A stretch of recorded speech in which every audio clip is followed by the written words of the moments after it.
Hello, and welcome to Season 2 of Conversations on Climate, in which I've been leading a series of conversations with experts from around the world exploring the biggest challenge of our time, climate change.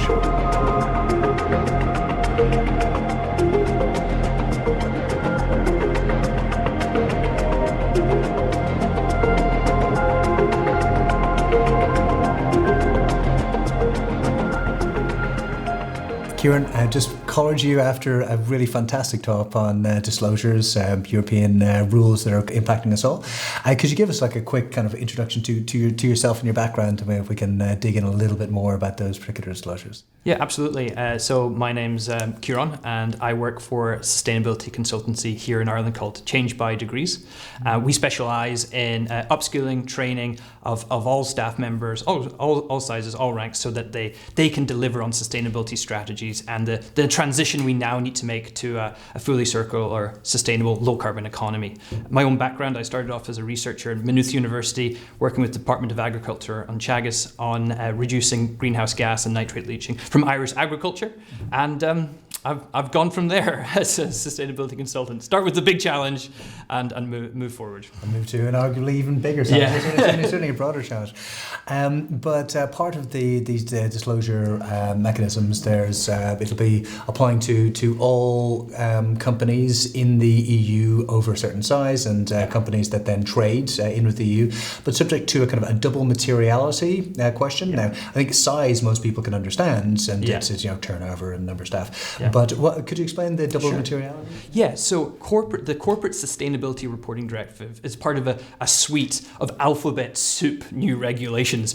CSRDD, CSDD, TCFD, NFFD, but it's a really, really important one because it's going to impact everyone, not just companies, but everyone's lives actually. And CSRD requires every large company in the EU, which is 50,000 companies and others outside the EU, to conduct double materiality assessments. What does that mean? They need to work out not just the impact, things like the environment, biodiversity, their workforce, their supply chain has on them, which is the traditional materiality, but now they need to work out their impact materiality on the environment, on society, and on their supply chain, their workers, and how they're governed as well. One way to think about this is, up until now, oil companies have only had to report on materiality in terms of how the environment impacts them, right? And so they could get great scores, right? But now they have to report on how they impact the environment as society. And that's a really different set of disclosures and information to give to the market and consumers. Very interesting. And so just on that point, it's purely you're providing of information. Is there a set of standards you need to comply with, or can you just say, here's all the things we do. We know none of them are good, but we really don't care. CSRD is really clear on the structure of what it wants disclosed, right? It's really quite tight. It's like going through a shopping list almost. There's only one set of reporting standards that are mandatory at the moment, and that is called the general disclosures. So everyone's going to have to disclose their business strategy, their sustainability strategy, their risks, their opportunities, how they assess risk, and how they manage risk. A whole lot of basics, right, that any company should have. Then they need to do the double materiality assessment and figure out what of 10 topical standards are most material to them. Climate, biodiversity, water resources, circular economy, their workforce, their supply chain, affected communities, governance, to name but a few.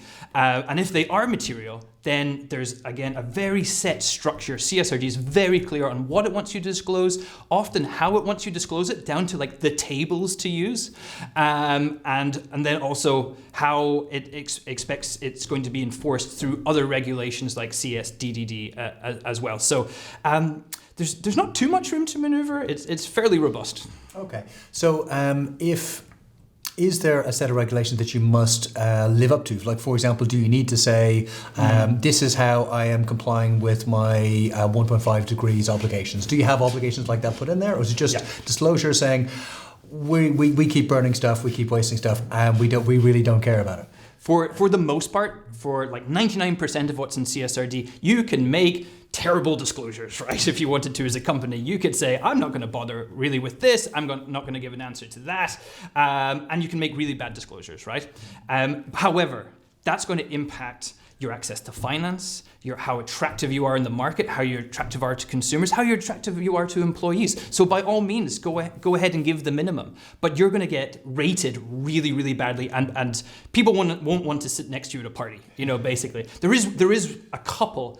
Thanks to another reporting requirement, again, CSDDD, that will be mandatory, that you will be required to have. And the best example of that is you must have that climate transition plan about how your company is aligned with a world not warmer than 1.5 degrees / aligned with the Paris Agreement. You have to have that. It's going to be a legal requirement. The rest, you can make them as bad and as dismissive as you want, but you will be punished through other means, if you know what I mean. Okay, very good. And this is another part of kind of Europe's path towards net zero and sustainability. Yeah. The Inflation Reduction Act has gone a different kind of route towards it, but also effective. And the Green New Deal here is the Green European Deal is another kind of step. Can you see this as having an effect on other kind of large blocks, like the US, the Asian superpowers? Do you think that they will follow suit in this? Well, CSRD, if you're a large company operating in the EU, you're going to have to report under CSRD.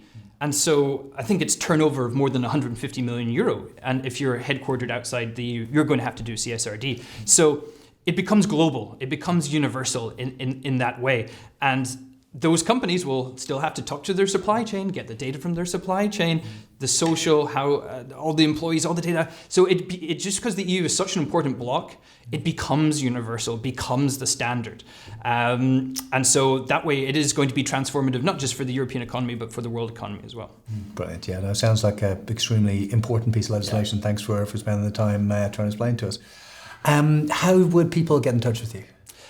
So I work for Change by Degrees, sustainability consultancy. They can look me up, Kieran O'Carroll, Irish spelling, on LinkedIn, or they can go to changebydegrees.com and contact, or my email is kieran@changebydegrees.com. Brilliant. Thanks very much for your time. Thanks really very much. Interesting. Cheers.